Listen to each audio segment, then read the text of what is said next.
بسم اللہ الرحمن الرحیم۔ ایک صاحب نے کہا کہ بنی اسرائیل کے 72 فرقے تھے، اس امت کے 73 فرقے ہوں گے، تو اب تک کتنے فرقے بن چکے ہیں؟ تو اس کا جواب یہ ہے کہ نبی صلی اللہ علیہ وسلم نے ہمیں فرقے گننے کا پابند نہیں فرمایا، البتہ اس بات کا پابند فرمایا ہے کہ تم نے کس فرقے کے ساتھ ہونا ہے، یہ سمجھایا۔ اور نبی صلی اللہ علیہ وسلم نے باقاعدہ اس کا نقشہ زمین پر کھینچ کر بنایا، ایک سیدھی لکیر لگائی اور پھر اس کے دائیں بائیں لکیریں لگائیں، اور صحابہ کرام کو سکھایا رضوان اللہ علیہم اجمعین کو کہ یہ جو سیدھی لکیر ہے نا، یہ سیدھا راستہ ہے، اور یہ جو دائیں بائیں ہیں یہ گمراہی کے راستے ہیں۔ اب آپ کے ذہن میں بھی وہی سوال آئے گا جو کہ صحابہ کے ذہن میں سوال آ گیا تھا کہ یا رسول اللہ صلی اللہ علیہ وسلم، یہ ہمیں کیسے پتہ چلے گا ہم یہ درمیانے راستے پر ہیں، سیدھے راستے پر؟ نبی صلی اللہ علیہ وسلم نے اتنے مشکل سوال کا جواب آسان سے الفاظ میں دے دیا، فرمایا ما انا علیہ واصحابی، جواب مکمل ہوا۔ ما انا علیہ واصحابی، جس پر میں اور میرے صحابہ ہوں گے وہ یہ درمیانہ راستہ بالکل سیدھا راستہ ہے۔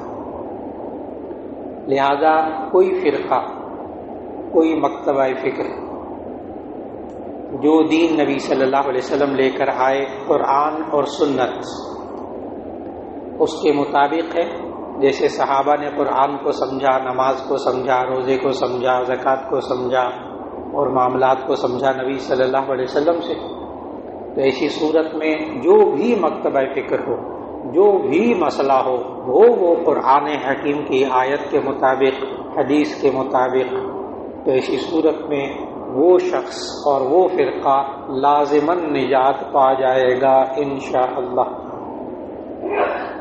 جواب مکمل ہو، بہت آسان سی بات ہے۔ شرط کیا ہے کہ قرآن اور سنت کے مطابق، بس جو عمل ہے انشاءاللہ وہ نجات پا جائے گا۔ ایک صاحب کہتے ہیں کہ اختلافی مسئلہ سے پوچھا ہے کہ ایک صاحب نے میوزک کو جائز کہا ہے، تو کیا میوزک سننا جائز ہے یا نہیں ہے؟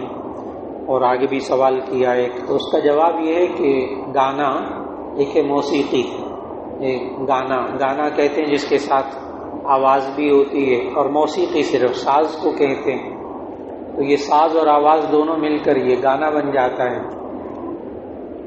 اس کو عربی میں غنا کہتے ہیں۔ نبی صلی اللہ علیہ وسلم نے فرمایا الغناء ينبت النفاق في القلب كما ينبت الماء الزرع، او كما قال علیہ الصلوۃ والسلام، یہ گانا انسان کے دل کے اندر نفاق کو اس طرح اگاتا ہے جیسے کہ زمین کے اندر پانی دیا جائے تو وہ خود بخود پودے اگاتے ہیں۔ اس کی نشانی کیا ہوتی ہے کہ جو آدمی ان چیزوں میں پڑ جاتا ہے تو پھر ایسی صورت میں نماز میں اس کا دل نہیں لگتا، صبح نماز کے لیے نہیں اٹھا جاتا، قرآن پڑھنے کو اس کا دل نہیں کرتا، نیک کام کرنے کو اس کو دل نہیں کرتا، گناہ میں اس کو مزہ آنے لگ جاتا ہے، ایمان آہستہ آہستہ کم ہونا شروع ہو جاتا ہے۔ اس لیے یہ انسان خود سوچ لے، اور یہ انسان کے اوپر لازماً اثر کرتا ہے۔ ایک صاحب نے کہا موزوں پر مسح کرنے کی تفصیل بتا دیں۔ جی، موزوں پر ایک ہوتا ہے موزے، ایک ہے جرابیں۔ تو جو موزے ہیں نا، چمڑے کے موزے، ان پر تمام پوری امت مسلمہ کا اتفاق ہے، کسی کا اختلاف نہیں ہے کہ اس پر مسح کرنا جائز ہے۔ ابھی سردیوں کا موسم آئے گا، آپ چمڑے کے موزے پہن لیں۔ اب چمڑے کے موزے بہت شاندار ملتے ہیں، ایسے بالکل باریک چمڑا، پتہ ہی نہیں چلتا آپ نے موزے پہنے ہوئے، جرابیں پہنی ہوئی۔ تو آپ وہ چمڑے کے موزے پہن لیں، صبح فجر کے وقت وضو کر کے پاؤں خشک کر کے پہن لیں، پھر اس کے بعد سارا دن ایک رات جب وضو ٹوٹے باقی آپ وضو کر لیں، پاؤں کے اوپر مسح کر لیں۔ مسافر ہیں تو 3 دن 3 رات تک آپ مسح کر سکتے ہیں۔ یہ تو جواب ہو گیا اس بات کا کہ موزوں پر مسح کرنا. رہا جرابوں پر مسح کرنا، یہ جو باریک جرابیں ہوتی ہیں، اس کے بارے میں بس صرف ایک گزارش کروں گا کہ ائمہ اربعہ، امام ابو حنیفہ، امام مالک، امام شافعی، امام احمد بن حنبل، کسی ایک کے نزدیک بھی ان باریک جرابوں پر مسح کرنا جائز نہیں ہے. بہت محتاط ہو کر نپے تلے الفاظ میں نے بتا دیا بس، یعنی کسی فقہ میں بھی جائز نہیں. ایک صاحب نے کہا کہ ہمارے دفتر میں عموماً تمام لوگ جراب پر مسح کر کے، ٹھیک ہے اگر ان کا مسلک ہو کہ جراب پر مسح کرنا ہو جاتا ہے تو اسی صورت میں ٹھیک ہے، آپ ان کو کچھ نہ کہیں، لیکن اپنے عمل کو جو سن رہے ہیں بحث میں پڑھنے کی ضرورت نہیں ہے. ایک صاحب نے کہا کہ بھابھی کا کیا محرم کا رشتہ ہے؟ بھابھی کہتے ہیں بھائی کی بیوی. بھائی کی جو بیوی ہوتی ہے تو یہ اس جو بھابھی کا میاں ہے نا، اس کا یہ دیور لگے گا. بھابھی، انہوں نے پوچھا بھابھی محرم کا رشتہ ہے کہ نہیں ہے، تو اس کا جواب دے رہا ہوں کہ انہوں نے جو سوال کیا اس کا مطلب یہ ہے کہ اس کا جو بھائی ہے، اس کی جو بیوی ہے، اس کا اس سے پوچھنے والے کے ساتھ رشتہ کیا ہوگا؟ دیور کا، شوہر کا بھائی ہے نا. اور حدیث سنانے لگا ہوں، نبی صلی اللہ علیہ وسلم نے فرمایا الحمو الموت، حدیث جامع ترمذی کی، الحمو الموت، دیور موت ہے. انہوں نے تو محرم کا رشتہ پوچھا ہے نا، نبی صلی اللہ علیہ وسلم دیور موت ہے. اتنا اجنبی ہے اور اجنبی ہونے کے ساتھ ساتھ خطرناک بھی ہے. یہ صرف وہ شوہر بتا سکتا ہے جہاں شوہر کے دل میں اپنے بھائی اور اپنی بیوی کے درمیان تعلق کا شبہ پیدا ہو گیا ہو. آپ اس کو شبہ کہتے ہیں، میں اس کو زہر کہتا ہوں. گھر تباہ ہوئے ہیں، شروع میں شادی ہوتی ہے، دیور آ کے بیٹھ بھی رہا ہے، بول بھی رہا ہے، اس کو دیور کو ناشتہ بھی کھلایا جا رہا ہے، لطیفے بھی ہو رہے ہیں، ہوتا ہے. اس کے بعد کسی دن شوہر اس کو دیکھ لیتا ہے تنہائی میں کہ وہ بیوی کے ساتھ لطیفے کر رہا، ہنس رہا، بول رہا. ایک دن کوئی مائی کلال ایسا نہیں ہو سکتا کہ جس کے دل میں کانٹا نہ چبھے. اگر ذرا سی بھی، اتنی سی بھی، ذرا برابر بھی غیرت ہوگی نا اس شوہر کے اندر، تو اس کے دل میں کانٹا چبھ جائے گا اور اس کو نکالنے کے لیے مدتیں چاہیے. نبی صلی اللہ علیہ وسلم نے اس جڑ کو پہلے سے کاٹ دی. الحمد الموت، اس لیے بھابھی سے پردہ. ہاں ٹھیک ہے، گھر کے اندر رہتے ہیں، دیور بھی ہیں، جیٹھ بھی ہیں، سب رہتے ہیں، اب مولانا کہاں پردہ؟ ٹھیک ہے، کم از کم تنہائی کے اندر بیٹھنا، لطیفے بازیاں کرنا، تنہائی میں دیور کا، جیٹھوں کا کمروں میں آنا جانا خدا کے لیے.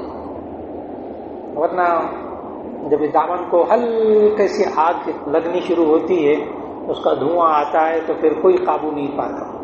آج تک میں نے کوئی نہیں دیکھا کہ کوئی گھر بچا ہو. نبی صلی اللہ علیہ وسلم نے پہلے سے بتا دیا. جی جی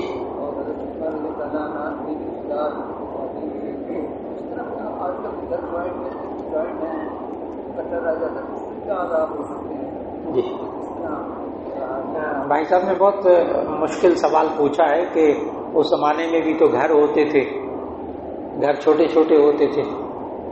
اور عجیب بات بتاؤں کہ مکے کے اندر اور مدینے کے اندر گھر کیا، کمرے ہوتے تھے، کمرے ہوتے تھے، اور کمرے کی چار دیواری بھی نہیں ہوتی تھی. گھر کی چار دیواری عموماً وہاں گھروں میں نہیں ہوتی تھی. پرانے گھروں کے نقشے وہ فلاں فلاں بہت کچھ آپ کو دیکھنے کو ملے گا وہاں میوزیم میں، تو ان گھروں کی چار دیواری نہیں ہوتی تھی. ایسی صورت کے اندر آپ جوائنٹ فیملی سسٹم کہتے ہیں. یہ جتنا اس وقت مدینہ منورہ کا جو مسجد نبوی کا چھتا ہوا حصہ ہے نا، اس وقت بڑی اہم بات کہ مسجد نبوی کا اس وقت جتنے حصے پہ چھت ہے نا، نبی صلی اللہ علیہ وسلم کے زمانے میں مدینہ طیبہ کی کل آبادی ہی اتنی تھی. شہر بڑا لیکن آبادی جو مدینہ منورہ کی تھی وہ اتنی ہی تھی. اس پر باقاعدہ نقشے بنا کر کتابیں لکھی گئیں. بیوت الصحابہ کتابیں لکھی گئیں، گھر صحابہ کے گھر.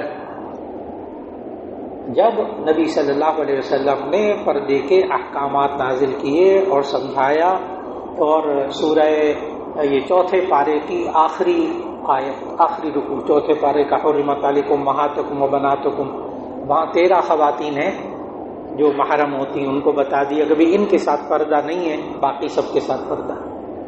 تو وہاں پردے کا نظام نافذ ہوا.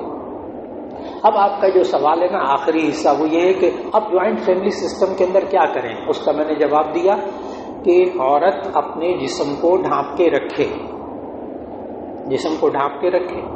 جہاں تک چہرے کا پردہ ہے دوپٹہ استعمال کر لے، ناشتہ بھی بنا لے، کھانا بھی بنا لے، کھانا ساتھ کھا بھی رہی ہے تو کم از کم ساتھ بیٹھے نہ، اور بے تکلفی نہ ہو.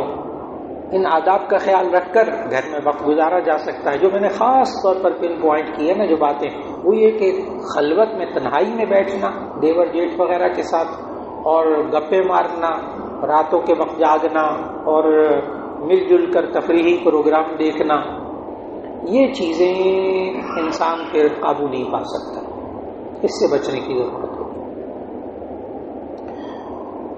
ایک صاحب لکھا کچھ نمازیں پڑھ لی ہیں، چند دن بعد دیکھا کہ کپڑے پر نجاست یا خون کا دھبا لگا ہے، تو نمازیں پھر سے پڑھیں، تعداد بھی یاد نہیں. جی سب سے پہلے تو نجاست یا خون کے دھبے کے بارے میں بتا دوں. اگر آپ کو سائز پتہ چل جائے نا تو ایسی صورت میں بڑے مسئلے حل ہو جائیں. کتنا خون، کتنا پیشاب، کتنی کوئی پیپ پس وغیرہ یہ لگی ہوئی ہو کپڑوں پر تو ایسی صورت میں وہ معاف ہے. نبی صلی اللہ علیہ وسلم نے ہمیں سمجھایا کہ قدر درہم معاف ہے، 1 درہم سے کم میں معاف ہے. درہم وزن میں ہوتا ہے 3 گرام 62 ملی گرام، 3 گرام وزن میں، لیکن ہمیں چاہیے ہوتا ہے اس کا سائز. تو سائز محدثین نے لکھا کہ عام بندہ اپنے ہاتھ کو کھول لے، ہتھیلی کو کھول لے، اور کھولنے کے بعد اس پر پانی ڈالے، اس پر پانی ڈالے تو جتنی گہرائی میں پانی ٹھہرے گا نا درہم اتنا ہوتا تھا. اب دیکھیے آپ کو انچ وغیرہ نہیں چاہیے، آپ دیکھیے گا گہرائی.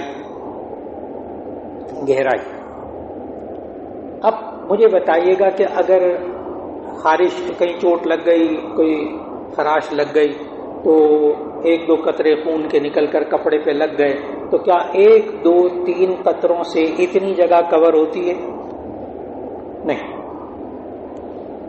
1-2 قطرے پیشاب کے اگر لگے ہوئے ہوں تو اتنی جگہ کور نہیں ہوتی. تو اس کا مطلب یہ ہوا کہ اگر 1-2 قطرے پیشاب کے لگے رہ جائیں، نہ دھولیں، یا خون اتنا، کوئی چوٹ لگ گئی آتے ہوئے پتہ ہی نہیں چلا، تو اگر تو یہ دھبا 1 درہم سے کم ہے، جامع ترمذی کی حدیث 1 درہم سے کم ہے تو آپ کی نماز ہو گئی.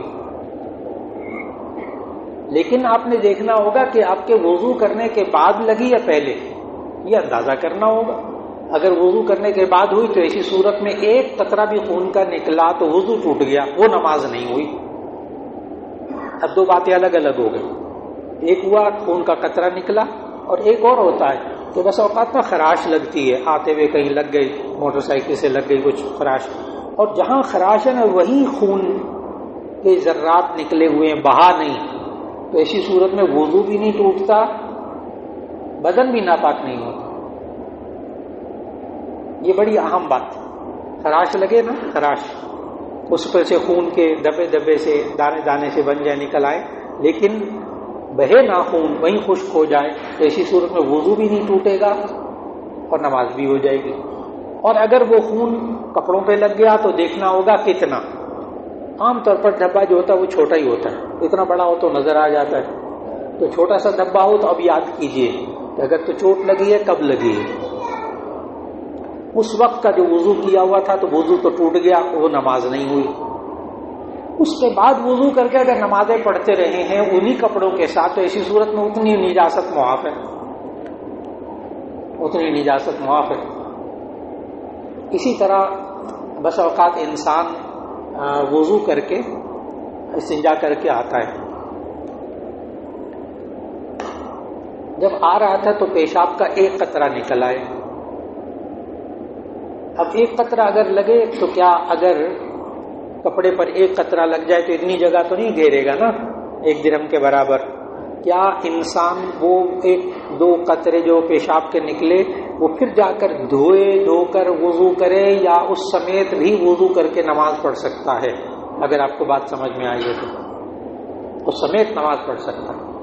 تو 1-2 قطرے اگر خون کے لگے ہوں، 1-2 قطرے نجاست کے ہوں تو ایسی صورت میں بہت گنجائش موجود ہے، نماز بلا کراہت درست ہو جائے. اور اگر 1 درہم کے برابر ہو پھر بغیر دھوئے نماز نہیں ہوگی. ایک صاحب نے کہا جماعت میں شامل ہوئے تو امام کوئی سورت نہیں پڑھ رہے تھے، ایسے میں مقتدی کیسے شامل ہوئے؟ یعنی سورہ فاتحہ سے شروع کرے یا خاموش رہے؟ جی، جماعت میں اگر شامل ہوئے نا آپ اور دیکھ لیا آپ نے کہ کچھ وقت گزر گیا، امام اگر خاموش ہے آپ کو نہیں معلوم ہو رہا تو آپ صرف سبحانک اللہم پڑھ کر ان کے ساتھ شریک ہو جائیں. اور اگر امام قرات کر رہا ہے تو اس وقت آپ نے خاموشی اختیار کرنی ہے. اور اگر آپ کا مسلک یہ ہو کہ نہیں پیچھے سورہ فاتحہ پڑھنی چاہیے تو پھر سورہ فاتحہ پڑھیے، کیونکہ یہاں 2 الگ الگ باتیں ہیں، یہ غیر فرقہ وارانہ باتیں، کیونکہ دونوں حدیث سے ثابت ہیں. اگر کسی کا مسلک یہ ہو کہ پہلے بھی امام کے پیچھے قرات کرنی تو پھر ان کے نزدیک واجب ہے، وہ نماز نہیں ہوگی اس بندے کی. اور اگر وہ حنفی مسلک سے تعلق رکھتا ہو تو ایسی صورت میں اس کا سورہ فاتحہ پیچھے پڑھنا مکروہ تحریمی ہے. ممانعت سخت ہو گئی ان حضرات کے ہاں. دونوں طرف احادیث موجود ہیں.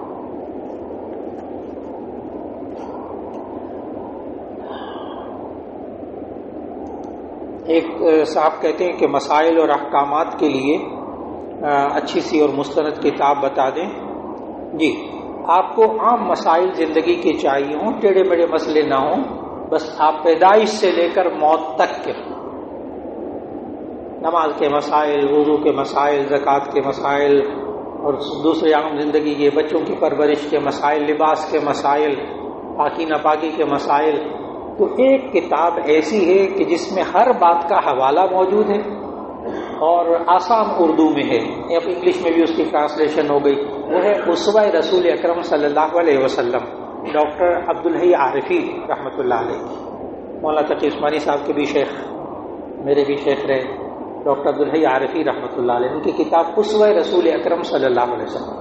تھوڑا سا کر کے مطالعہ کیجیے اور انشاءاللہ اس میں اختلافی باتیں نہیں ہیں، فرقہ وارانہ باتیں نہیں ہیں اس میں، اور جو بات ہے اس میں حوالہ دیا ہوا ہے.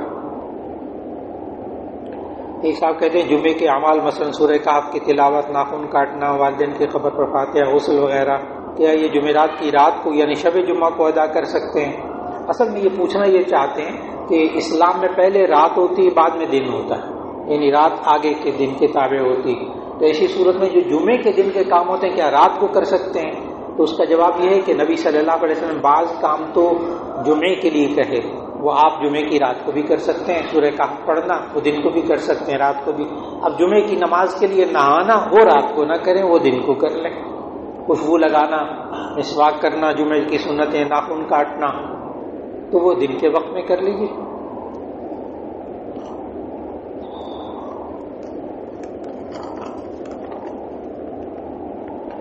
ایک صاحب نے کہا میں اکثر رات کو ڈر جاتا ہوں، جیسے جنات کا اثر تھا. میں نے سورہ بقرہ روزانہ شروع کی جس سے اللہ تعالیٰ نے مجھے شفا دی. اب تقریباً میں ہر روز مجھے یاد ہو گئی. سوال یہ ہے کیا میرا یہ پڑھنا عبادت ہے یا شفا ہے؟ اچھا جی، کیا میں اپنے والدین کو پڑھ کر بخش سکتا ہوں؟ اگر بخش سکتا ہوں تو اس کا طریقہ کیا؟ اگر نہیں تو میں نے یہ بھی سنا ہے کہ اولاد کا ہر نیک عمل والدین کو ملتا ہے، کس نیت سے جاری رکھوں؟ جی، تو اس کا جواب یہ ہے کہ انہوں نے الحمدللہ سورۃ البقرہ پڑھنی شروع کی. اس کی فضیلت باقاعدہ احادیث میں آتی ہے، احادیث میں آتی. سورۃ البقرہ کی بہت فضیلت پڑھنے. وقت تو لگتا ہے 2.5 پارے، یعنی حافظ بھی پڑھتا ہے تو 20 منٹ 40 اور 20 60، تو گویا کہ 1 گھنٹہ پورا کم از کم لگتا ہے سورہ بقرہ پڑھنا. تو ماشاءاللہ یہ ہمت کر رہے ہیں. اب انہوں نے سوال یہ پوچھا کہ یہ پڑھنا عبادت ہے یا شفا ہے؟ تو اس کا یہ کہ دونوں باتیں ہیں، عبادت بھی ہے شفا بھی ہے. ان کے ذہن میں سوال یہ ہے کہ میں پڑھتا ہوں شفا کے لیے تو یہ عبادت ہوگی کہ نہیں ہوگی، یہ سوال ہے اصل میں. اس کا جواب اچھی طرح یاد رکھ لیجیے گا. ایک ہوتا ہے، ایک آپ کو کئی جگہ کام دے گا. یہ لوگ مجھ سے بہت پوچھتے ہیں یہ والا سوال. ابھی میں آپ کو اس سوال پہ بتاتا ہوں جو لوگ زیادہ پوچھتے ہیں. وہ یہ کہ ایک ہم صدقہ دیتے ہیں نا، صدقہ تو رد البلا، صدقہ دیتے ہیں، صدقہ مصیبتیں ٹالتا ہے، حدیث ہے. اب کوئی بندہ صدقہ دیتا ہے، مصیبت ٹل جاتی ہے، آیا اس کا ثواب ملے گا کہ نہیں ملے گا؟ کیونکہ اس نے کس لیے صدقہ دیا تھا؟ تاکہ بلا ٹل جائے. وہ بلا ٹل گئی، مصیبت ٹل گئی، تو اب اس کو ثواب ملے گا کہ نہیں ملے گا؟ کیونکہ اس نے جس کام کے لیے کیا تھا وہ ہو گیا. پھر اسی طرح لوگ کہتے ہیں ہم صلاۃ الحاجت پڑھتے ہیں 2 رکعت، اس کا ہمیں ثواب ملتا ہے کہ نہیں؟ میں نے کہا کیوں؟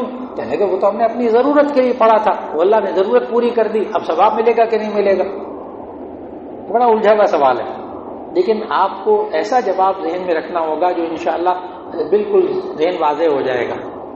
ایک ہوتا ہے عمل کا اجر، ایک ہوتا ہے عمل کا اثر. ایک ہوتا ہے عمل کا اجر، ثواب، وہ اللہ آخرت میں دے گا، دنیا میں نہیں، وہ آخرت میں. اور جو عمل کا اثر ہوتا ہے وہ اللہ دنیا میں دکھاتا ہے. ایک عمل کا اجر ہوتا ہے، ثواب، وہ آخرت میں ملتا ہے. ایک عمل کا کیا ہے؟ اثر، وہ اللہ دنیا میں ہی دکھاتا ہے. جیسے نماز پڑھنے کا ثواب کہاں ملے گا؟ آخرت میں. لیکن نماز پڑھنے کا اللہ نے خود اثر بتایا ہے. 21ویں پارے کی پہلی آیت، 21واں پارہ پہلی آیت، اتل ما اوحی الیک من الکتاب واقم الصلاۃ ان الصلاۃ تنہی عن الفحشاء والمنکر. بے شک نماز انسان کو بے حیائیوں برائیوں سے روکتی ہے. کہاں؟ دنیا میں، آخرت میں. دنیا. ایک بندہ نماز پڑھتا ہے تاکہ میں بے حیائیوں گناہوں سے بچ جاؤں، بچ گیا نا، تو اب آخرت میں ثواب ملے گا کہ نہیں؟ ملے گا. اس لیے کہ دنیا میں جو بچا گناہوں سے، بے حیائیوں سے، یہ کیا ہے؟ اثر. اور وہ کیا ہے آخرت میں؟ صدقہ دیا، بلا ٹل گئی، بلا ٹل گئی، یہ کیا ہے؟ اثر. اور اجر صدقے کا اللہ کہاں دے گا؟ آخرت میں. 2 رکعت صلاۃ الحاجت پڑھی، حاجت پوری ہو گئی. لیکن آپ نے کس کے لیے پڑھی تھی؟ اللہ کے لیے نا، ظاہر ہے اللہ اکبر کہا تھا. اور کیا کہا تھا؟ تو آپ نے 2 رکعت صلاۃ الحاجت پڑھی، آپ کا کام ہو گیا، اللہ نے کر دیا. یہ کام جو ہوا یہ کیا ہے؟ اثر. اور 2 رکعت کا اجر کہاں دے گا اللہ؟ آخرت میں دے گا. اب یہ جو سورۃ البقرہ پڑھتے ہیں شفا کے لیے، تو شفا ان کو مل گئی. یہ کیا ہے سورۃ البقرہ کا؟ اثر. ثواب ملے گا کہ نہیں ملے گا؟ ان کو بھی ملے گا، ان کے ماں باپ کو بھی ملے گا. آپ ماں باپ کو نہ بھی ثواب پہنچائیں گے نا، ان کو مل جائے گا، ان پر اثر ظاہر ہوگا. جی جی جی جی قرآن مجید میں آیا نا، قرآن مجید میں ثواب ہمیں دنیا میں چاہنا بھی نہیں چاہیے. ہمیں دنیا میں ثواب، اجر، دنیا میں اللہ سے مانگنا بھی نہیں چاہیے. اجر یہ اللہ نے منع کیا ہے قرآن میں. من کان یرید حرث الآخرۃ نزد له فی حرثہ ومن کان یرید حرث الدنیا نؤتہ منها وما له فی الآخرۃ من نصیب. جو بندہ اپنے اعمال کا پھل یعنی اجر دنیا میں چاہتا ہے نا، اللہ کہتا ہے نؤتہ منها، ہم اس کو دے دیتے ہیں، لیکن ما له فی الآخرۃ من نصیب، آخرت میں اس کو کوئی حصہ نہیں ہوتا. لیکن جو بندہ آخرت کا پھل چاہتا ہے اللہ کہتا ہے ہم اس میں اور اضافہ کر کے دیں گے. ثواب عربی کا لفظ، ثواب من عند اللہ واللہ عنده حسن الثواب، قرآن میں لفظ. تو اس لیے اللہ تعالیٰ مبارک فرمائے سورۃ البقرہ ضرور پڑھیں. اور ماں باپ کو بغیر کہے ثواب مل جاتا ہے، بغیر کہے. یہ نبی صلی اللہ علیہ وسلم کی حدیث کہ انسان مر جاتا ہے، اس کا اپنے اعمال کا اکاؤنٹ بند ہو جاتا ہے، اپنے اعمال کا سلسلہ ختم، بس. لیکن 4 کام اس کے ایسے ہیں جس کا صدقہ جاریہ کا ثواب ملتا رہتا ہے. دنیا مر گیا، دنیا میں ایک درخت لگا دیا، نبی صلی اللہ علیہ وسلم نے فرمایا جانور بھی اس سے فائدہ اٹھاتے ہوں گے نا تو اس کو ثواب ملتا ہے. کنواں کھدوا دیا، کنواں کھدوا دیا. اپنی اولاد کی نیک تربیت کر کے مرا، یہ اولاد نیک کام کرتی رہے گی، خود بخود ثواب. فیکٹری لگا گیا ہے ثواب کی اپنے پیچھے. اور حقیقت یہ ہے کہ انسان قرآن پڑھتا ہے، ماں باپ کو اس کا ثواب مل جاتا ہے یقینی طور پر انشاءاللہ۔ ایک صاحب نے کہا کہ شلوار بڑی ہے تو نماز پڑھنے کے لیے فولڈ کر سکتے ہیں اور کف یعنی بازو والا کپڑا فولڈ کر سکتے ہیں۔ اصل میں یہ بات درست ہے کہ فقہی کتابوں میں، اردو کی جو کتابیں اس میں لکھا ہوا ہے نماز کے اندر کپڑوں کو موڑنا مکروہ ہے، نماز میں کپڑوں کو موڑنا نہیں چاہیے، بات بالکل درست، نماز میں کپڑوں کو موڑنا نہیں چاہیے، لیکن نماز میں کا مطلب پتہ کیا ہے؟ نماز کے دوران، جیسے نماز پڑھ رہا ہے نا، پہلے بہت کچھ بتا چکا ہوں اچھا جی، پہلے بہت بار بار دیکھیے نماز پڑھ رہے ہیں، نماز کے اندر اگر یہ عمل ایسا اتنی دیر کرتا رہا کہ 3 بار سبحان اللہ کہہ لیا تو ایسی صورت میں نماز ٹوٹ جائے گی، یہ عمل کثیر ہو گیا۔ اور اگر ویسے بازو اوپر تھے، وضو کر کے آیا نا تو بازو اوپر تھے، ٹھیک، بازو اوپر تھے، وضو کر کے آئے، اللہ اکبر، جلدی آ کے نا امام کے ساتھ، پھر رکوع میں گیا، غور کیجیے گا، جائز، یعنی اس نے جلدی سے بس یوں کر کے نیچے کیا ہو، بازو نیچے ہوگا۔ بالکل اسی طرح اگر نماز سے پہلے کپڑوں کو فولڈ کر لے، پانچوں کو اوپر کر لے، نیچے میں یوں کر لے، جائز، نماز کے اندر نہیں کرنا، نماز میں کرنا مکروہ، اور اگر ذرا دیر لگا دی تو وہ نماز فاسد ہو جائے گی عمل کثیر کی وجہ سے۔ یہی بات ایک عورتوں کے جوڑے کے بارے میں لکھی ہوئی ہے کتابوں میں، نماز میں عورتوں کو جوڑا باندھنا مکروہ ہے، بالکل صحیح لکھا، وہ ہے نماز کے دوران کہ بال لٹکے ہوئے ہیں، نماز پڑھ رہے، پڑھتے بالوں کو لیا جوڑا بنا لیا، یہ مکروہ۔ اور اگر جوڑا بنا لیا پہلے سے، دوپٹہ اوڑھ کر نماز پڑھ رہی ہیں، بلا کراہت نماز ہوگی۔ بہت سی خواتین ہیں وہ جوڑا باندھ کر نماز پڑھ رہی ہوتی، دوسری منع کرتی ہیں، کہتے ہیں وہ کتابوں میں لکھا ہے نماز میں جوڑا باندھنا مکروہ ہے عورتوں کے لیے۔ تو اس کا جواب کیا ہے؟ نماز کے دوران، پہلے سے باندھا ہو کوئی حرج نہیں۔ جی مجھے پوچھنا ہے کہ کسی بھی کرتا ہے کہ چوتھی رکعت پتہ نہیں چل رہا تھا یاد نہیں کرتے ہیں، تو اس صورت میں کیا عمل کرنا ہے؟ جی بھائی صاحب نے پوچھا ہے کہ سوال کو دہرا دیتا ہوں، کئی دفعہ ایسا ہوتا ہے کہہ رہے ہیں کہ پتہ نہیں چلتا تیسری رکعت پڑھ رہا ہوں یا چوتھی پڑھ رہا ہوں۔ یہ پہلے بوڑھوں کو ہوتا تھا جن کی یادداشت کمزور ہوتی۔ اب مجھ سے یہ نوجوان سوال پوچھتے ہیں، کالج یونیورسٹی کے لڑکے بہت پوچھتے ہیں، اب ان کی یادداشت وہ والی نہیں رہی، وہ پوچھتے ہیں 3 رکعتیں پڑھی، 4 رکعتیں پڑھی، کیا کریں؟ عجیب بات بتانے لگا، نبی صلی اللہ علیہ وسلم نے 1450-1500 سال پہلے بتا دیا تھا اس کا حل، اور جامع ترمذی میں حدیث ہے، بالکل یہی سوال کا جواب دیا نبی صلی اللہ علیہ وسلم۔ جامع ترمذی میں حدیث، نبی صلی اللہ علیہ وسلم نے فرمایا اگر تمہیں شک ہو جائے کہ 3 پڑھی ہیں رکعتیں یا 4 پڑھی ہیں، 2 پڑھی ہیں یا 3 پڑھی ہیں، پہلے غالب گمان سوچو، اگر نہیں کوئی سمجھ میں آ رہا تو کم پر عمل کر لو، آخر میں سجدہ صاحب کر لو، 2 یا 3 میں شک ہو دوبارہ نماز نہ پڑھے۔ بالکل کبھی پہلے 1 دفعہ ہوا تو الگ بات ہے، اب 1 دفعہ نہیں ہوتا جناب، اب تو لائن لگی ہوئی ہے، بڑا مشکل۔ اصل میں حوادثات، پریشانیاں، تفکرات، اس سے انسان کے اندر یہ چیز پیدا ہو جاتی ہے۔ اور اب جو دور جدید کی جو بیماری آئی ہے نا، پہلے بہت کم ہوتی تھی، اور وہ ہے تھوڑی دیر پہلے کی بات یاد نہ رہنا۔ ویسے 10 سال 20 سال کی باتیں ساری یاد ہیں، ڈاکٹر صاحب اس کو کیا کہتے ہیں؟ جی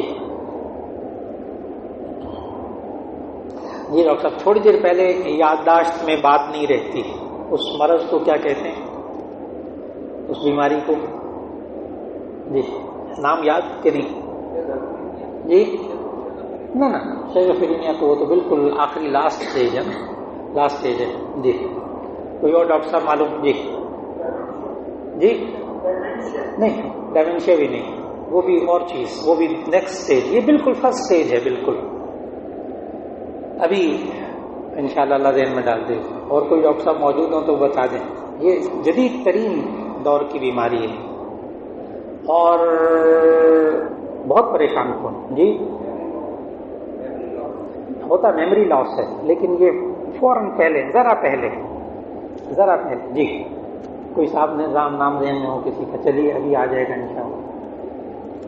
ابھی جو چند منٹ پہلے فون آیا تھا نا، وہ بات ذہن سے نکل جاتی ہے. ابھی بیوی نے کیا کہا تھا سودا لانے کو، وہ نکل جاتا ہے.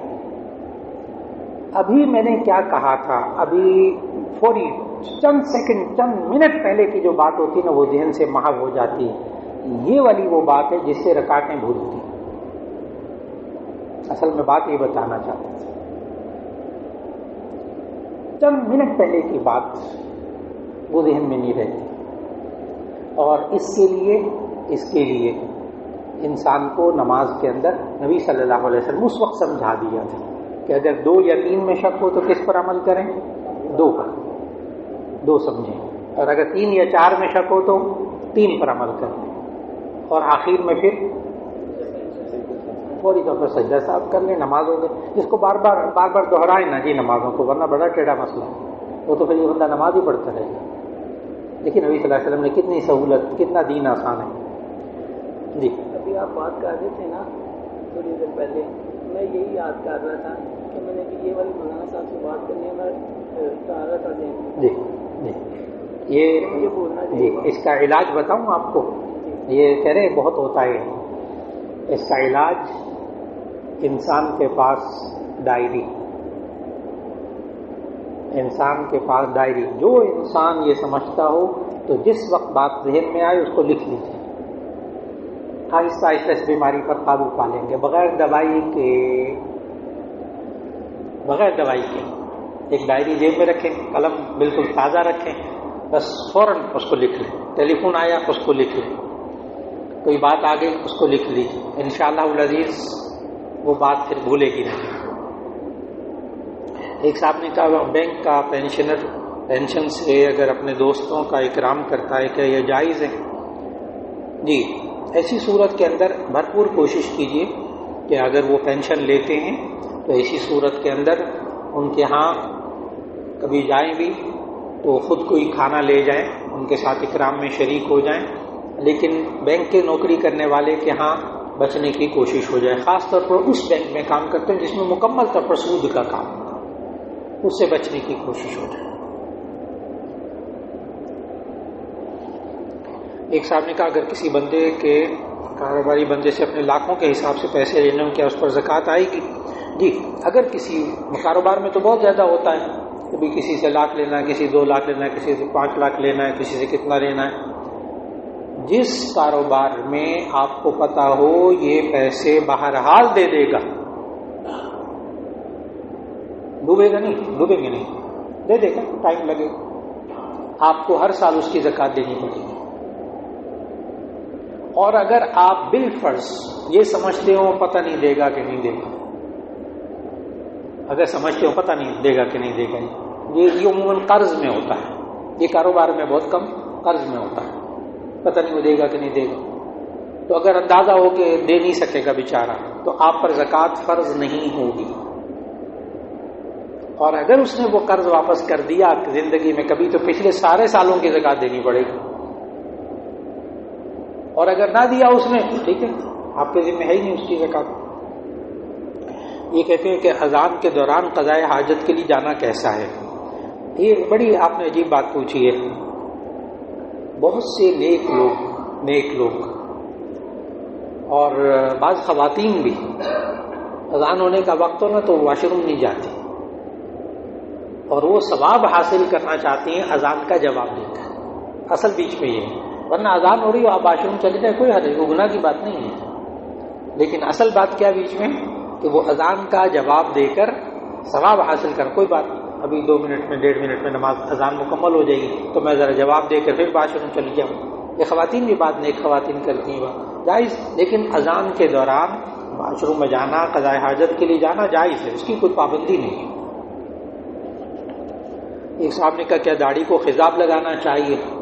تو اس کا جواب یہ ہے کہ داڑھی کو، سر کے بالوں کو خضاب لگانا سنت ہے، اور نہ لگانا بھی سنت ہے۔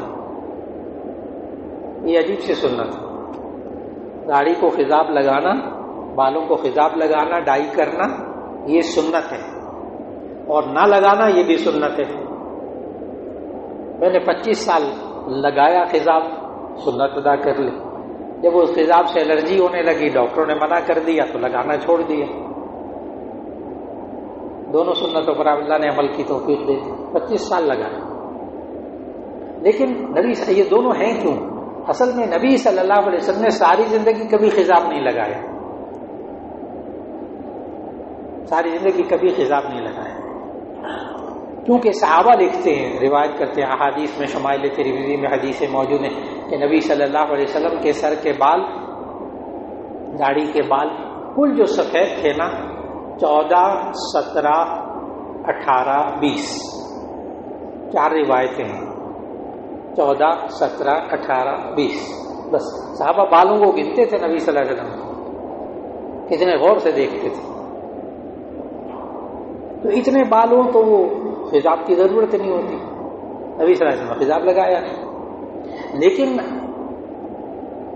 حضرت ابوبکر صدیق رضی اللہ تعالیٰ عنہ، ان کے بال بھی سفید ہو گئے، ان کے خاندانی تھا، ان کے والد صاحب جو تھے حضرت ابو قحافہ، تو ابو قحافہ کے بال بالکل سفید تھے، کالصغامہ، جیسے ایک پرندہ ہوتا ہے جس کے سارے بال سفید ہوتے ہیں، تو وہ ان کے بال سفید تھے۔ نبی صلی اللہ علیہ وسلم نے فرمایا غیروا ھذا ولو بشیء واجتنبوا السواد، اور کما قال علیہ الصلوۃ والسلام، ہاں اس کو نا کلر کر لیں، رنگ کر لیں، اور کالے سے بچنا ہے۔ کالے سے کیوں بچنا ہے؟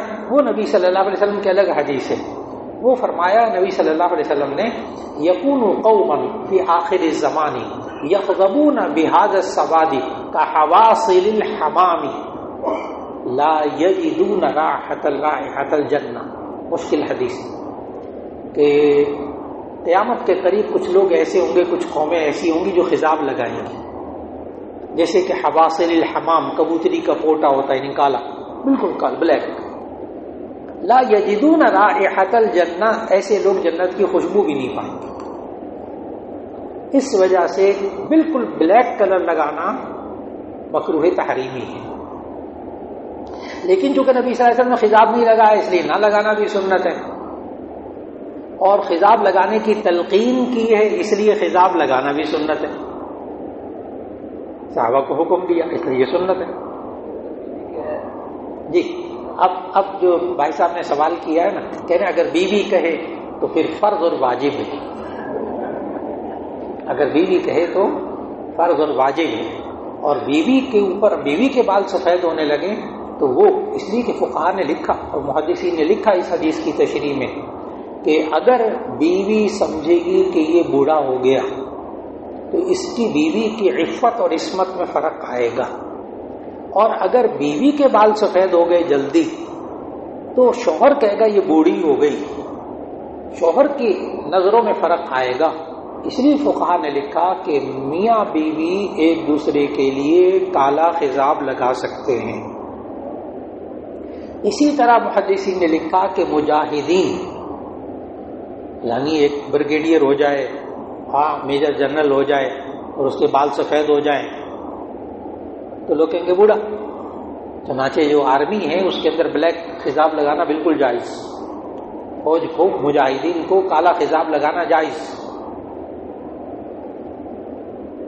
اسی طرح اگر کوئی نوجوان، تیسری چیز، ایک میاں بیوی کے لیے اور ایک مجاہد کے لیے، اور ایک وہ شخص جس کی بیماری کی وجہ سے بال سفید ہو گئے، جیسے بات 20-25 سال کے نوجوان ہوتے ہیں سفید بال، تو اس کو بھی نوجوان بیماری کی وجہ سے، بعض لوگ ہوتے ہیں خاندانی ہوتے ہیں تو اس لیے اس وقت خضاب لگا لیتے ہیں۔ لیکن ایک بات بتاؤں آپ کو، ڈارک براؤن کلر تک لگا سکتے ہیں، ڈارک براؤن کلر تک لگا سکتے ہیں، اور حضرت ابو بکر صدیق رضی اللہ تعالیٰ عنہ کے بارے میں احادیث میں موجود ہے کہ وہ حضرت ابو بکر رضی اللہ تعالیٰ عنہ الحنہ والکتم، حنہ اور کتم، حنہ مہندی، کتم بسمہ کالی مہندی، ان دونوں کو ملا کر لگاتے تھے. بسمہ کالی مہندی سے بلیک ہو جاتے ہیں، اور جو حنہ ہے اس سے براؤن رہتے ہیں، اور حنہ اور کتم دونوں کو ملا کر لگایا جائے تو اس سے ڈارک براؤن ہو جاتے ہیں. ڈارک براؤن تک آپ کر سکتے ہیں، تو ڈارک براؤن بھی بلیک کے قریب قریب ہو جائے. جی موسم کی بات پڑی ہے، جس ایک اسلام کی حالت میں برا ہو جائے بال سفید ہو، کمر آخر میں سوالات سے نرمی نہیں کیا جائے گا، حیا کی جائے گی، سوالات نرمی نہیں کیا جائے گا، حیا کی جائے گی. جو ہے نا وہ حدیث میں ڈاکٹر صاحب نے جو حدیث بتائی وہ یہ کہ جس بندے کے بال سفید ہو جائیں بڑھاپے کی وجہ سے، جب قبر میں جائے گا تو فرشتے بھی اسے سوال کرنے میں حیا کریں گے، یعنی اس کا نور. تو اس لیے خضاب لگایا، تو چونکہ یہ بھی سنت پر عمل کرتا ہے تو اس کے بال تو سفید ہی ہیں نا، فرشتوں کو معلوم بال سفید ہیں، لیکن اس نے سنت پر عمل کرتے ہوئے ایسا کیا. انشاءاللہ اس کے لیے بھی یہ فضیلت ہوگی. ایک صاحب نے کیا اپنے قریبی رشتہ دار کو چھوڑ کر سیلاب زدگان کی مدد کرنی چاہیے؟ یہ اس کا جواب یہ ہے کہ اگر تو قریبی رشتہ دار ہیں اور محتاج ہیں آپ ان کی مدد کیجیے، آپ راشن ان کو دے رہے ہیں، آپ پلا دے رہے ہیں، لیکن اس کے علاوہ بھی سیلاب زدگان کی مدد کر لیجیے. لیکن آپ دیکھ رہے ہیں کہ اگر رشتہ دار کا اتنے سے گزارا ہوتا ہے، باقی پیسے میں دوسرے کو دے دوں، ضرور ثواب ہوگا انشاءاللہ. ایک کہتے ہیں بیٹھتے ہوئے نماز بیٹھ کر نماز پڑھتے ہوئے رکوع میں کتنا جھکنا چاہیے؟ یہ ذہن میں رکھ لیجئے گا کہ بیٹھ کر نماز پڑھنے والا یہ اصل میں رکوع جب کرے گا تو وہ اشارے سے کرے گا. رکوع جب کرے گا وہ اشارے سے کرے گا، بیٹھ کر یعنی زمین پہ بیٹھ کر.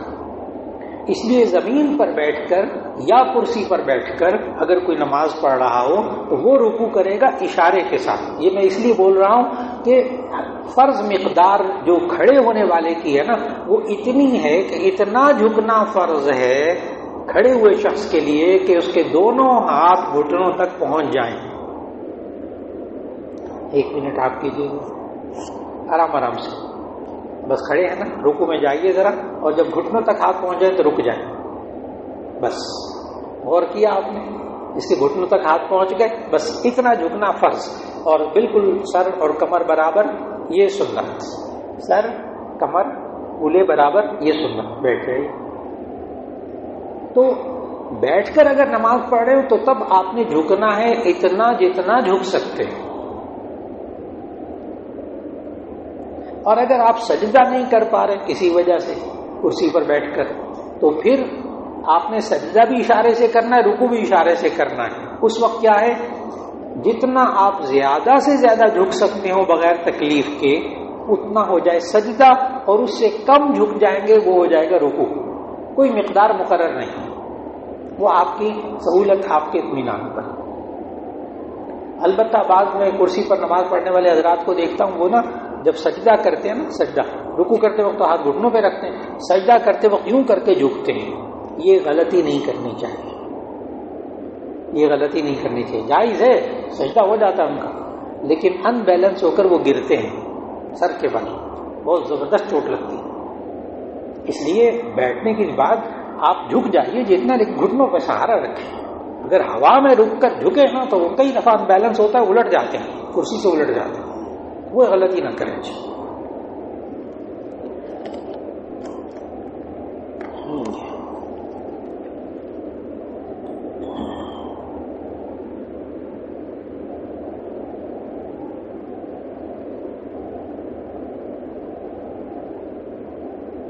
ایک صاحب نے لکھا کہ اگر کسی مقتدی کی امام صاحب کی ابتدا میں ایک یا زیادہ رکعتیں فرض کی جماعت میں رہ جائیں اور وہ نمازی امام صاحب کے آخری تشہد میں تحیات مکمل پڑھنے کے بعد درود شریف کا کچھ حصہ پڑھ لے تو کیا اپنی بقیہ نمازوں میں آخری اس میں گزارش یہ ہے کہ آپ ایک رکعت رہ گئی، 2 رکعتیں رہ گئیں، آخری تشہد جو امام کے ساتھ پڑھ رہا ہے ابھی اس کی 1-2 رکعتیں رہتی ہیں، تو ایسی صورت میں یہ امام کے ساتھ التحیات پوری پڑھے گا، عبدہ و رسول تک درود شریف بھی پڑھ لے، دعا بھی پڑھ لے،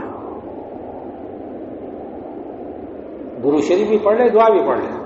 جب اپنی نماز میں آخری قاعدہ پھر پورا پڑھے گا، لیکن امام کے ساتھ جو آخری قاعدے میں بیٹھا ہے نا، وہ تشہد التحیات پڑھنا واجب ہے، وہ تحیات پڑھنا واجب ہے۔ درود شریف سنت، دعا سنت، جن نہیں پڑھا درود شریف، دعا نہیں پڑھی، نماز ہو جائے گی۔ ایک صاحب نے کہا میں نے کاروبار کے لیے رقم ادھار لی تھی، کاروبار میں نقصان ہوا، رقم ادھار میں نے کچھ واپس کر دی، اس میں سے کچھ پیسے اس بندے نے مجھے معاف کر دیے، لیکن میں واپس کرنے کی استطاعت رکھتا ہوں، کیا یہ میرے لیے واجب الادا ہے؟ جی، تو اس کا جواب یہ ہے کہ انہوں نے کہا کہ میں نے مثال کے طور پر 1 لاکھ روپے لیا اور پھر اس کے بعد کچھ دے دیا، باقی اس بندے نے کہا بس ٹھیک ہے رہنے۔ اب وہ کہتے ہیں میں استطاعت والا ہو گیا ہوں، کیا میں اس بندے کو میرے کو واجب الادا ہے؟ تو اس کا جواب یہ کہ اگر اس نے واقعی معاف کر دیا ہے تو واجب الادا نہیں۔ اگلی بات بھی سن لیجئے، یہ تو ہو گیا عدل و انصاف،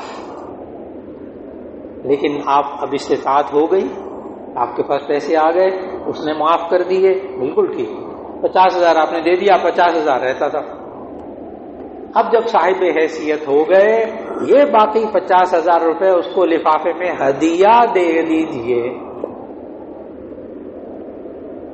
ادائیگی بھی ہو گئی، دل بھی جڑ گئے، اس کی معافی بھی قبول ہو گئی، آپ کا دینا بھی قبول ہو گیا۔ یہ اب احسان، وہ عدل تھا، یہ احسان۔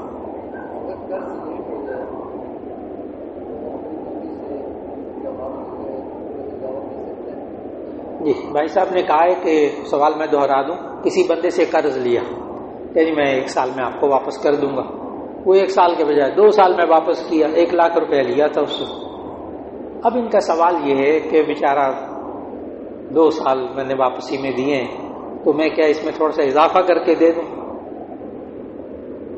اضافہ کر کے تھوڑا سا، یعنی 1,01,000 روپیہ دے دوں، بیچارہ لیٹ ہو گیا، 1,000 5,000 روپیہ زیادہ دے دوں، تو آپ فوراً سمجھ گئے کہ ہے سود، فوراً سمجھ گئے کہ سود۔ اس لیے آپ 1 لاکھ روپے پہلے اس کو دے دیجیے، قرض ادا کر دیجیے، پھر کسی وقت میں الگ سے اس کی دلجوئی کے لیے الگ سے آپ رقم دے دیں، کوئی ہدیہ دے دیں، درست، وہ جائز، وہ جائز۔ ایک صاحب نے کہا کہ عالم اور مولوی میں کیا فرق ہوتا ہے؟ اچھا جی، تو اس کا جواب یہ ہے کہ ہمارے ہاں جامعہ شفیعہ کے اندر جو عالم ہوتا ہے، یعنی اس نے پورا درس نظامی مکمل کیا ہوتا ہے، اس کو مولوی کہتے ہیں۔ جو صرف حفظ کیا ہوا ہے، قاری صاحب ہیں، قرات پڑھی ہے، بچوں کو پڑھاتے ہیں، عالم نہیں ہے، یعنی شہادت العالمیہ ان کے پاس نہیں ہے، ان کو ہم مولوی نہیں کہتے، مولانا نہیں کہتے، بالکل نہیں کہتے، لکھتے بھی نہیں کاغذات میں۔ یہ مولوی جو ہے، اس کا مطلب میرے دوست، میرے محترم، یہ اس کا ترجمہ ہے۔ مولا کا معنی ہوتا ہے آقا، دوست، راہبر، رہنما، ذمہ دار، سرپرست، یہ سب مولا کے معنی ہیں۔ لیکن جب ہم مولوی کہتے ہیں تو اس کا معنی میرے دوست، میرے راہبر، میرے سرپرست، اور یہ لقب صرف اور صرف ہمارے یہاں عالم کو ہوتا ہے۔ چنانچہ ہماری جو سندیں ہوتی ہیں نا شہادت العالمیہ کی پرانی جو تھیں، تو جو مجھے بھی ملی ہوئی تھی اس دور میں، تو وہاں میرے نام کے ساتھ لکھا ہوا ہے مولوی محمد یوسف۔ مولوی اتنا بڑا لقب ہے، ہاں۔ وہ الگ بات ہے کہ اب میرے شاگرد نا وہ 2 لڑ رہے تھے، ایک بڑا شاگرد تھا، ایک چھوٹا تھا، وہ ایک نے دوسرے کی پٹائی کی۔ وہ جب پٹائی کی تو میں نے پوچھا، میں نے کہا بھائی کیوں آپس میں لڑے؟ وہ جو چھوٹا والا تھا چپ، میں نے بڑے والے سے پوچھا، وہ بھی چپ، بولے ہی نا۔ میں نے کہا اللہ کے بندے، ایک دوسرے سال میں پڑھتا تھا، ایک تیسرے سال میں پڑھتا تھا۔ آخر کار میں نے ڈانٹ کے پوچھا بڑے والے سے، میں نے کہا کیوں مارا تم نے اس کو؟ کہنے لگے جی میں وہ بازار میں گزر رہا تھا، اس نے پیچھے سے مولوی کا، میں نے رکھ کے لگائی اس کو۔ میں بازار میں گزر رہا تھا، اس نے پیچھے مجھے مولوی کا، تو میں نے لگائی اس کو پھر 2۔ اب میں نے اس بڑے لڑکے سے پوچھا، میں نے کہا کیا بننے آئے ہو؟ چپ۔ پھر میں نے بار بار اصرار کیا، میں نے کہا تم بننے کیا آئے ہو؟ پھر مجھے کہتا جی مولوی، یعنی مولوی بننے آیا ہے اور اس مولوی کو گالی سمجھتا ہے۔ یہ آج کل کا ذہن بتا رہا ہوں۔ اپنے شاگردوں کا. کیوں؟ اس لیے کہ معاشرے کے اندر مولوی کو گالی بنایا گیا. اور میں نے کہا کہ میرا لقب وہاں لکھا ہوا ہے، میری فائنل جو شہادت العالمی آخری سند مجھے ملی ہوئی ہے اس کے ساتھ لکھا ہوا ہے المولوی محمد یوسف. یہ گالی وہاں لکھی ہوئی.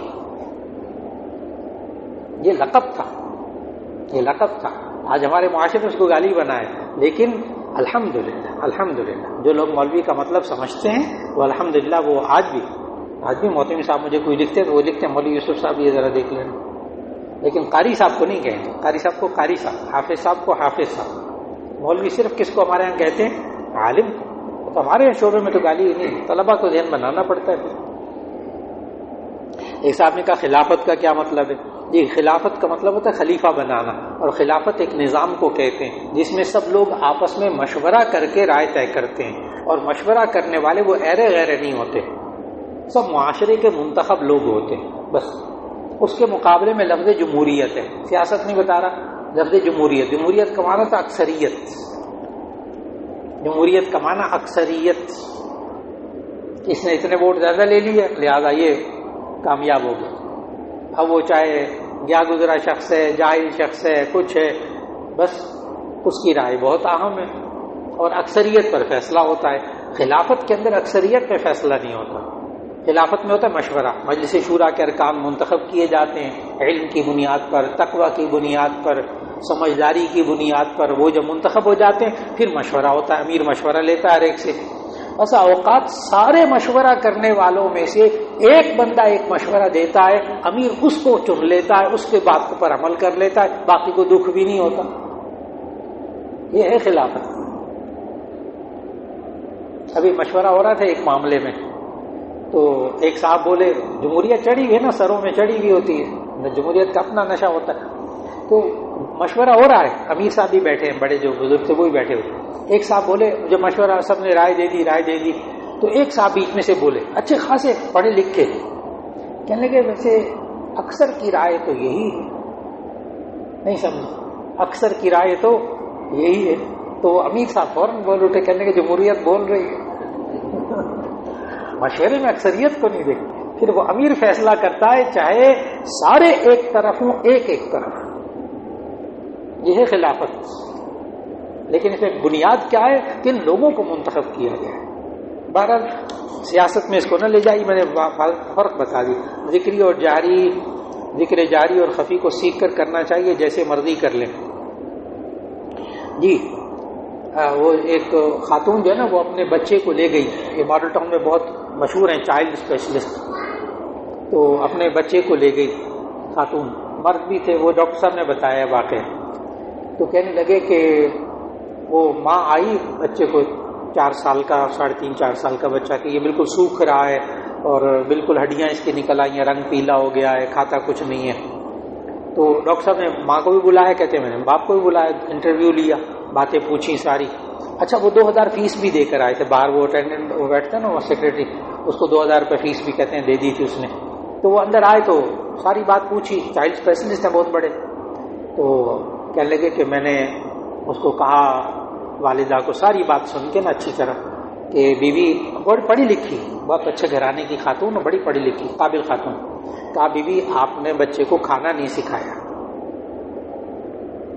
آپ نے بچے کو کھانا نہیں سکھایا اور کوئی وجہ نہیں. تو آگے سے وہ خاتون نے کیا کہا؟ خاتون کہتے یہ بھی کوئی سکھانے کی چیز ہے، یہ بھی کوئی سکھانے کی چیز ہے. پھر ڈاکٹر صاحب کہتے ہیں میں نے بروشر چھاپ تو انہوں نے بتایا، بروشر ذکر رکھے ہوئے تھے انہوں نے بہت سارے کہ بچے کو کھانا کیسے کھلانا چاہیے. بڑی عجیب چیزیں لکھی ہوئی اس میں کہ بچوں کی پسند کی چیز ہو، اس کے برتن اچھے سے لے آئیں، اس کے خاص برتن بنا لیں، ماحول اس کو دیں، اور اگر وہ گر جائے سالن کوئی ناک پہ لگا لے، کوئی یہاں لگا لے رخسار پہ، کوئی کپڑوں پہ گرا لے تو اس کو ٹوکنا نہیں، مارنا نہیں، برا بھلا نہیں کہنا، گرنے دیں. کچھ وہ تھوڑا سا منہ میں بھی لے کے جائے گا، پھر کوئی تھوڑا سا باہر نکال دے گا، تھوڑا سا اندر لے جائے گا، بالکل کچھ نہیں کہنا، بس آہستہ آہستہ سیکھ جائے گا. ماں نے کہا میں تو اس کو لگاتی ہوں 2 اگر کپڑوں پہ گراتا ہے تو، اور جو پکا ہوتا میں کہتی ہوں کھا تو نہیں کھانا، پھینکتی ہوں دور اٹھا کے. تو پھر وہ ڈاکٹر صاحب نے آرام سے ان کو سمجھایا. جب سمجھا دیا تو بعد میں وہ خاتون کہہ رہے کہ ڈاکٹر صاحب کوئی دوائی تو لکھ دیں. تو ڈاکٹر صاحب نے کہا بالکل نہیں، دوائی کوئی بالکل نہیں لکھنی. کہنے ڈاکٹر صاحب کو نسخہ تو لکھ دیں. کہ بالکل نہیں. آگے سے خاتون کیا کہتی میں نے 2000 روپے باہر دیے ہیں ہفتے سے میں 2000 فیس دے کر آئی. ڈاکٹر صاحب نے بھی آگے سے کہا میں نے 2000 فیس کا سارا کام کر دیا. یہ جواب ہے ذکر سیکھنے کی چیز ہے کہ نہیں. بغیر سیکھے نہ کیجیے ذکر، بغیر سیکھے نہ کیجیے.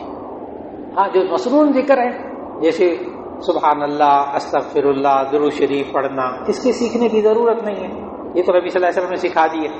اور جو کوئی وظیفہ ہو ذکر کے طور پر 1000 اتنی مرتبہ، فلاں اتنی مرتبہ، فلاں اتنی مرتبہ، وہ بغیر سیکھے نہ کیجیے، بغیر سیکھے نہ کیجیے. اس کو سیکھنا پڑتا ہے، اس کی تعداد سیکھنی پڑتی ہے، طریقہ سیکھنا پڑتا ہے. بہت سے حضرات آتے میرے پاس متقی مولانا پتہ نہیں کیا ہو گیا آج کل، نہ نیند میری بڑی ڈسٹرب ہو رہی ہے، چڑچڑا ہو گیا ہوں، غصہ بھی بہت آتا ہے، بیوی جھگڑتا رہتا ہوں. متقی نیک ماشاء اللہ. پھر ان سے پوچھتا ہوں کہ کیا تسبیحات کرتے ہیں، پھر وہ ماشاء اللہ جو مجھے تسبیحات بتاتے ہیں نا، 1000 یہ، 5000 یہ، 10000 یہ فلاں یہ فلاں، یا اللہ. ان کی پھر تسبیحات بند کرنی پڑتی ہیں. نہیں، آپ کو خشکی ہو گئی ہے، خشکی ہو گئی ہے، آپ اتنے وقت میں یہ کریں، پھر ان کو سمجھانا پڑتا ہے، پھر الحمدللہ واپسی شروع ہو جاتی بغیر دوائی کے. اس لیے ذکر سیکھنے کی چیز. جی بیوہ عورت کی شادی جی اگلے وقت کے لیے سنبھال لیجیے. جی بیوہ عورت کیا؟ بیوہ عورت کی دوبارہ شادی ہو جاتی ہے. بیٹھ گئے. ان کے جو شوہر آ جاتے ہیں وہ ان کی جو خاتون ہے وہ ڈالتی ہے کہ یہ تو اب میں خاوند ہے میرے، تو وہ جو ان کی بیٹیاں بھی آتی ہیں تو وہ ان کی بیٹیوں میں شمار ہوتی. یہ بڑا اچھا سوال کیا انہوں نے. یہ بہت سے گھروں میں مسئلہ پیش آ رہا ہے. بس اوقات خاتون بیوہ ہو جاتی ہیں، یہ پوچھ رہے ہیں، بیوہ ہو جاتی ہیں، ان کے پہلے خاوند سے بچیاں ہوتی ہیں. لڑکوں کا اتنا مسئلہ نہیں ہوتا، تو بچیاں ہوتی ہیں. تو کیا جو دوسرا شوہر ہے اب وہ ان بچیوں کے لیے محرم ہوگا کہ نہیں؟ یہ سوال ہے اصل میں. پردے کے مسائل ہیں اور مسائل ہیں، بچیوں نے جوان ہونا ہے. تو اس کا جواب اچھی طرح یاد رکھ لیجیے گا. چوتھا پارہ آخری رکوع، وہاں اللہ تعالیٰ نے اس کا جواب دیا وَرَبَائِبُكُمُ اللَّاتِي فِي حُجُورِكُم مِّن نِّسَائِكُمُ اللَّاتِي دَخَلْتُم بِهِنَّ. اس کو کہتے ہیں ربیبہ، سابقہ شوہر کی بیٹی. جس دن اس کی شادی ہوئی، ازدواجی تعلق قائم ہوا، اب یہ والی پہلے شوہر والی بیٹی اس کے لیے حرام ہو گئی. سوتیلے باپ کے لیے حرام ہو گئی. لہذا پردہ نہیں گھر میں رہ سکتی، کوئی مسئلہ نہیں، احتیاط کی ضرورت، لیکن محرم ہو گیا. اب بات مکمل. جزاک اللہ خیر. السلام علیکم.